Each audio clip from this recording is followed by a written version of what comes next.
नमस्कार दोस्तों, स्वागत है आप सभी का एक बार फिर से हमारे चैनल पौराणिक लोक पर। राधे राधे। हरे कृष्णा। प्रिय मित्रों, स्त्री के किस दिन चूड़ी पहनने से उसके पति की आयु कम हो जाती है और स्त्री का कौन सा अंग छूने से रातों रात किस्मत चमक जाती है। मित्रों, एक समय की बात है, भगवान शिव कैलाश पर्वत पर बैठे थे। तभी माता पार्वती उनके पास आती है और कहती हैं, हे प्रभु, जब मैं आपसे मिलने के लिए आ रही थी तो रास्ते में मेरी नजर मृत्यु लोक पर पड़ी। वहां पर मैंने क्या देखा कि कुछ स्त्रियां आपस में चर्चा कर रही थी कि स्त्री के किस दिन चूड़ी पहनने से पति की उम्र कम हो जाती है और स्त्री की एक चीज को छूने से रातों रात किस्मत बदल जाती है। हे प्रभु, जब से मैं इन दोनों प्रश्नों को सुना है मेरा मन विचलित है। कृपया आप मुझे मेरे दोनों प्रश्नों का उत्तर देकर संतुष्ट करने की कृपा करें। भगवान शिव कहते हैं कि पार्वती, तुम मुझे अपने दोनों प्रश्न बताओ, मैं तुम्हें उत्तर देकर संतुष्ट करने का पूरा प्रयास करूंगा। माता पार्वती रहती है कि हे प्रभु, मेरा पहला प्रश्न है कि स्त्री की कौन सी चीज छूने से रातों रात किस्मत चमक जाती है, और मेरा दूसरा प्रश्न है कि स्त्री के किस दिन चूड़ी पहनने से उसके पति की उम्र कम हो जाती है। भगवान शिव कहते हैं कि हे पार्वती, मैं तुम्हें तुम्हारे दोनों प्रश्नों का उत्तर एक छोटी सी कहानी के माध्यम से दूंगा, पर मेरी एक शर्त है कि जब तक मैं कहानी सुनाऊं तब तक कहानी को मन लगाकर सुनना और कहानी को पूरा सुनना, क्योंकि आधी अधूरी कहानी सुनने से आधा अधूरा ज्ञान प्राप्त होता है और अधूरा ज्ञान जीवन में किसी काम का नहीं होता है। फिर माता पार्वती रहती है कि हे प्रभु, मैं आपको वचन देता हूं, मैं कहानी को पूरा सुनूंगी और मन लगाकर सुनूंगी। कृपया आप कहानी शुरू कीजिए। दोस्तों, आज की कथा शुरू करने से पहले कमेंट बॉक्स में जय भोलेनाथ जरूर लिखें। तो चलिए शुरू करते हैं। माता पार्वती से भगवान शिव कहते हैं, सुनो देवी, एक नगर में एक सेठ रहता था। वह बहुत ही धनवान था, उसके पास सब कुछ था। आलीशान दुकानें थीं, रहने के लिए अच्छा सा मकान था और किसी भी चीज की कोई कमी नहीं थी। उस सेठ के 3 लड़के थे, तीनों लड़कों की शादी हो चुकी थी। सेठ की 3 बहू थी, उनका स्वभाव बहुत ही अच्छा था। तीनों बहुएं अपने सास ससुर और पति की खूब सेवा किया करती थी, इसलिए घर में सुख शांति का वातावरण था। सेठ के बड़े लड़के का स्वभाव अच्छा नहीं था, इसलिए सेठ के बड़े लड़के की उसके माँ बाप से नहीं बनती थी, इसलिए सेठ ने बड़े लड़के को धन नहीं दिया था और अपने दोनों छोटे लड़कों और तीनों बहुओं में बांट दिया था, जिसकी वजह से बड़े लड़के की आर्थिक स्थिति अच्छी नहीं थी। भगवान शिव कहते हैं, हे देवी, एक बार सेठ अपने मन में सोचता है कि भगवान ने मुझे सब कुछ दिया है, किसी चीज की कमी नहीं की, पर मुझे एक बेटी नहीं दी। यदि मेरी एक बेटी होती तो मैं अपने मन की सारी बातें अपनी बेटी को बताता और बेटी को बहुत ही लाड प्यार करता। भगवान शिव कहते हैं, देवी, सेठ अपनी सेठानी के साथ में अपना जीवन सुख से जी रहा था, मगर एक बेटी की कमी सेठ को हमेशा ही महसूस होती रहती थी।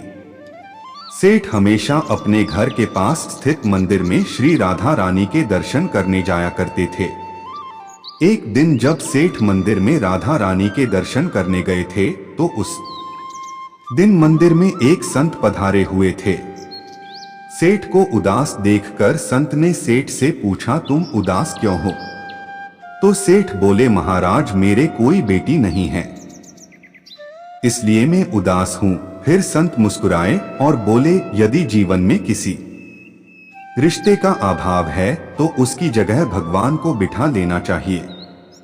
सेठ बोला, महाराज, मेरे तो कोई बेटी नहीं है, तो मुझे क्या करना चाहिए?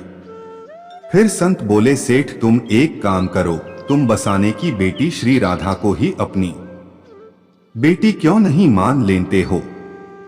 भगवान शिव ने कहा, हे देवी, इस प्रकार उस संत की बात सेठ को बहुत पसंद आई और उसी दिन सेठ ने राधा रानी का एक बड़ा सा चित्र मंगवाया और उसे अपने कमरे में लगा दिया। अब तो सेठ का जीवन पूरी तरह से बदल गया। वह उठते बैठते सोते जागते श्री राधा रानी को अपनी बेटी मानकर उनसे बातें करने लगते थे और इतना ही नहीं, सेठ को अपनी बेटी राधा रानी को हर बात बताने में बहुत ही आनंद आता था। इस प्रकार सेठ की राधा रानी में ऐसी लगन लगी कि जब भी वे दुकान पर जाते थे तो श्री राधा रानी जी को भोग लगाकर प्रसाद पाकर ही जाते थे और शाम को लौटते थे तो राधा रानी को प्रणाम करते और उनसे बातें करते और भोग लगाकर प्रसाद ग्रहण करते थे। भगवान शिव कहते हैं कि हे देवी, उस सेठ ने जब से राधा रानी को अपनी बेटी के रूप में स्वीकार किया है तब से सेठ हर समय प्रफुल्लित रहता था और जब भी सेठ से कोई पूछता था कि तुम्हारे कितने बच्चे हैं, तो सेठ हमेशा यही कहता था कि मेरे 3 बेटे 3 बहुएं और 1 बेटी है। भगवान शिव ने कहा, हे देवी, एक दिन सेठ के घर में चूड़ी पहनाने वाली मनिहारन आई। तब राधा रानी ने सोचा कि आज तो दिन ठीक नहीं और आज के दिन चूड़ी पहनना शुभ नहीं होता है, इसलिए श्री राधा रानी ने अपनी माया से उस मनिहारी की चूड़ियों का रंग खराब कर दिया, जिससे सेठ की बहुओं को उनका रंग पसंद नहीं आया तो उन्होंने चूड़ी नहीं पहनी और मनिहारी को वापस भेज दिया। उधर जब 2 दिन के बाद में वही मनिहारन चूड़ियों को देखती है तो वही चूड़ियां सुंदर हो जाती है। फिर मनिहारन उन्हीं चूड़ियों को लेकर के सेठ के घर वापस आती है तो सेठ की तीनों बहुएं चूड़ियां पहनती है और बाद में राधा रानी भी चूड़ियां पहनने के लिए प्रकट हो जाती है। जब राधा रानी प्रकट हुई और मनिहारन ने राधा रानी का स्वरूप देखा तो मनिहारी उन्हें देखती ही रह गई। राधा रानी मनिहारन से कहने लगी, मुझे भी चूड़ियां पहनाओ। उधर राधा रानी की बात सुनकर मनिहारन ने मन में विचार किया कि हो सकता है कि सेठ जी के घर में कोई मेहमान आई हो, क्योंकि हमेशा तो मैं जब भी इस घर में चूड़ियां पहनाने आती थी तो सेठ की केवल 3 बहुएं ही दिखाई पड़ती थी जो हमेशा से चूड़ियां पहनती थी, मगर आज यह चौथी बेटी नजर आई है, लगता है कोई मेहमान ही होगी। भगवान शिव कहते हैं कि हे देवी, फिर ऐसा सोचकर उस मनिहारी ने राधा रानी को चूड़ियां पहना दी। अब राधा रानी चूड़ियां पहन करके एक ओट में जाकर अंतर्ध्यान हो गई और सभी को चूड़ियां पहना करके मनिहारन हमेशा की तरह चूड़ियों का पैसा लेने के लिए सेठ जी के दुकान पर चली गई। मनिहारन को देखते ही सेठ कहने लगा, लगता है कि घर पर चूड़ियां पहनाने गई थी, तुम हमारी तीनों बहुओं को चूड़ियां पहनाकर आई हो, यह लो तुम्हारे पैसे। मैं तुम्हें देखकर ही समझ गया कि तुम दुकान पर पैसे लेने के लिए आई हो। और फिर सेठ ने मनिहारन को हर बार की तरह जितने पैसे देते थे उतने ही पैसे दे दिए। तो मनिहारी कहने लगी, सेठ जी, इस बार मैंने 3 जनों को नहीं बल्कि 4 जनों को 2 चूड़ियां पहनाई है, इसलिए अब की बार मैं ज्यादा पैसे लूंगी।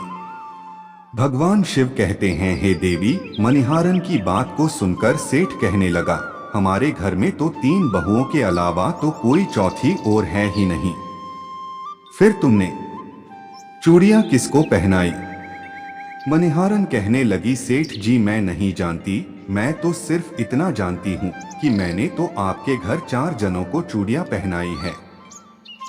फिर इस प्रकार मनिहारन की बात को सुनकर के सेठ कहने लगा, ठीक है, अभी तो तुम 3 जनों के पैसे ले जाओ, बाकी के पैसे पहले घर जाकर पता करूंगा यह चौथा कौन है जिसे तुमने चूड़ी पहनाई है, तब दूंगा।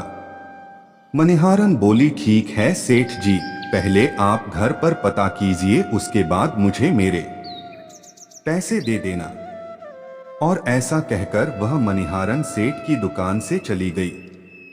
भगवान शिव कहते हैं, हे देवी, शाम को सेठ जी जब घर पर पहुंचे तो उन्होंने घर पर मणिहारन के बारे में पूछा। उनकी बहुओं ने कहा कि केवल हम तीनों ने ही चूड़ियां पहनी थी। तो सेठ कहने लगा, यही बात तो मैंने मणिहारी को काफी समय तक समझाई कि हमारे घर में केवल 3 ही जानी हैं, चौथा और कोई नहीं है जिसे तुमने चूड़ियां पहनाई हो। मगर वह मणिहारन है कि बात मानने के लिए तैयार ही नहीं थी और बार बार उसका यही कहना था कि मैंने 4 जनों को चूड़ियां पहनाई है। भगवान शिव कहते हैं, हे देवी, इस प्रकार सेठ सारी बात भूल गया और अपने नित्य काम में लग गया। सेठ राधा राधा बोलते बोलते श्री राधा रानी को भोग लगाकर के भोजन करके सो गया और जब सेठ को नींद आ गई तो सेठ के सपने में राधा रानी प्रकट हुई और उनकी आंखों में आंसू थे। सेठ ने पूछा, बेटी उदास क्यों हो? तो श्री राधा रानी बोली, पिताजी आज मेरा मन बहुत दुखी है। मैंने अपने पिता का घर समझकर यहाँ आराम से चूड़ियां पहनी थी, परंतु पिताजी आपने उस मणिहारन को मेरी चूड़ियों का मोल नहीं चुकाया। पिताजी आपने मुझे बेटी तो बना लिया, परंतु आपको मेरी याद नहीं आई। आपने मुझे भुला दिया, इससे मैं बहुत दुखी हूँ। भगवान विष्णु कहते हैं, हे देवी, फिर इतना सुनकर सेठ सपने में रोते हुए बोला, बेटी मुझे क्षमा कर दो, मुझसे बहुत बड़ी भूल हो गई है। और सेठ तुरंत ही नींद से उठ खड़ा हुआ। उसकी आंखों से आंसुओं की धारा बह रही थी। सेठ ने तुरंत ही तिजोरी से पैसे निकाले और मणिहारन के घर की तरफ चल दिया। सेठ ने मणिहारन के घर का दरवाजा खटखटाया। मणिहारी ने दरवाजा खोलकर देखा तो सेठ जी खड़े थे। मणिहारी कहने लगी, सेठ जी इतनी रात को आपका कैसे आना हुआ? और फिर मणिहारी सेठ को अपने घर के अंदर ले गई। सेठ की आंखों में आंसू थे। फिर सेठ मणिहारन से कहने लगा, तुम्हारे जैसा बड़े बागी कोई नहीं है, तुम तो बहुत ही भाग्यशाली हो। मणिहारन कहने लगी, सेठ जी ऐसा क्या हुआ? तो सेठ बोला, मैंने राधा जी को अपनी बेटी बनाया है, परंतु मैंने उन्हें कभी भी अपनी आंखों से नहीं देखा, लेकिन तुमने आज उन्हीं राधा जी को अपने हाथों से चूड़ियां पहनाई है। आज तुम्हारे जैसा भाग्यशाली इस धरती पर कोई दूसरा नहीं, तो मैं अपनी बेटी की चूड़ियों का मोल चुकाने आया हूँ। और यह कहकर सेठ जी ने रुपयों से भरी हुई थैली मणिहारन के सामने रख दी और कहा, इसमें से जो भी लेना है ले लो। भगवान शिव कहते हैं कि हे देवी, जब मणिहारी ने सुना कि स्वयं राधा रानी उनसे चूड़ियां पहनने आई थी तो मणिहारन की आंखों से आंसुओं की धारा बहने लगी और मणिहारन बोली, सेठ जी मैं राधा रानी की चूड़ियों के पैसे कैसे ले सकती हूँ? ऐसा सौभाग्य किसी को मिलता है जो मुझे मिला, और मैंने राधा रानी को अपने हाथों से चूड़ियां पहनाई। मैं आपसे बिटिया राधा रानी की चूड़ियों के पैसे कभी भी नहीं लूंगी। परंतु सेठ नहीं माना। सेठ ने रुपयों से भरी हुई थैली मणिहारन के घर पर रख दी और वहां से सीधे घर आए और अपनी पत्नी को लेकर के श्री राधा रानी के मंदिर में चले गए। और उस दिन के बाद से सेठ जी ने अपना सब कुछ छोड़कर के संन्यास ले लिया और अपना सारा जीवन राधा रानी के मंदिर में राधा जी की भक्ति करते हुए बिता दिया। भगवान शिव कहते हैं, हे देवी, इधर सेठ मंदिर में राधा रानी की भक्ति में खो जाता है और अपनी पत्नी के साथ में मंदिर में रहकर एक राधा रानी की भक्ति करने लगता है, और उधर राधा रानी सेठ के बड़े लड़के के सपने में पहुंच जाती है और कहती है, तुम अपनी माँ की सेवा नहीं करते हो, इसलिए तुम्हारी ऐसी स्थिति है। तुम आज से ही अपनी माँ के चरण छूना आरंभ कर दो, रातों रात तुम्हारा भाग्य देखना कैसे बदलता है। भगवान शिव कहते हैं, हे देवी, इस प्रकार से सेठ का बड़ा लड़का अपनी माँ के चरणों को रोजाना छूने लगा और फिर धीरे धीरे बहुत बड़ा आदमी बन गया। उसके पास धन की कोई कमी नहीं रही।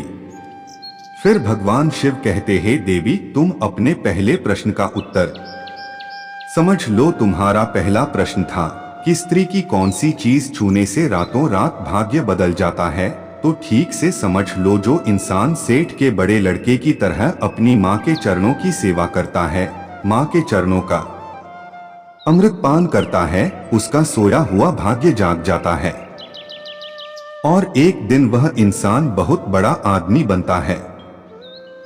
भगवान शिव कहते हैं कि हे देवी, तुम्हारे दूसरे प्रश्न का उत्तर सुनो। तुम्हारा दूसरा प्रश्न था कि स्त्री के किस 3 चूड़ी पहनने से पति की उम्र कम हो जाती है। तो सुनो, जिस दिन मणिहारन सेठ की तीनों बहुओं को चूड़ियां पहनाने के लिए आई थी, तो राधा जी ने देखा कि उस दिन मंगलवार था, इसलिए राधा जी ने अपनी माया से उन चूड़ियों का रंग काला कर दिया था, जिससे सेठ की बहुओं को चूड़ियों का रंग पसंद नहीं आया। और फिर मणिहारी अगले 2 दिन के बाद आई। उस दिन शुक्रवार था और उस दिन राधा रानी की कृपा से चूड़ियों का रंग सुंदर हो जाता है और सेठ की तीनों हुई और राधा रानी चारों चूड़ियां पहनती है। इस तरह हमेशा के लिए सचेत रहने के लिए राधा रानी सेठ के बड़े लड़के की तरह सेठ की तीनों बहुओं के सपने में आती है और चूड़ियों का महत्व बताते हुए कहती है कि हर सुहागिन स्त्री को चूड़ी पहनने से पहले कुछ बातों का विशेष ध्यान रखना चाहिए। सुहागिन स्त्री को 21 चूड़ियां पहननी चाहिए। नई चूड़ी हमेशा सुबह या शाम को पहननी चाहिए। नई चूड़ी हमेशा रविवार या शुक्रवार को ही पहननी चाहिए। इस दिन चूड़ी पहनने से पति की उम्र बढ़ती है। चोरी मंगलवार और शनिवार को न तो चूड़ी खरीदनी चाहिए और नहीं पहननी चाहिए, इससे पति की उम्र कम होती है। चूड़ी 16 श्रृंगार में से एक होती है, इसलिए जब भी चोरी पहनें तो सोच समझकर ही पहननी चाहिए। यह थी आज की कथा। दोस्तों, अगर आपको हमारी वीडियो अच्छी लगी हो तो लाइक करें और चैनल को सब्सक्राइब करना बिल्कुल ना भूलें।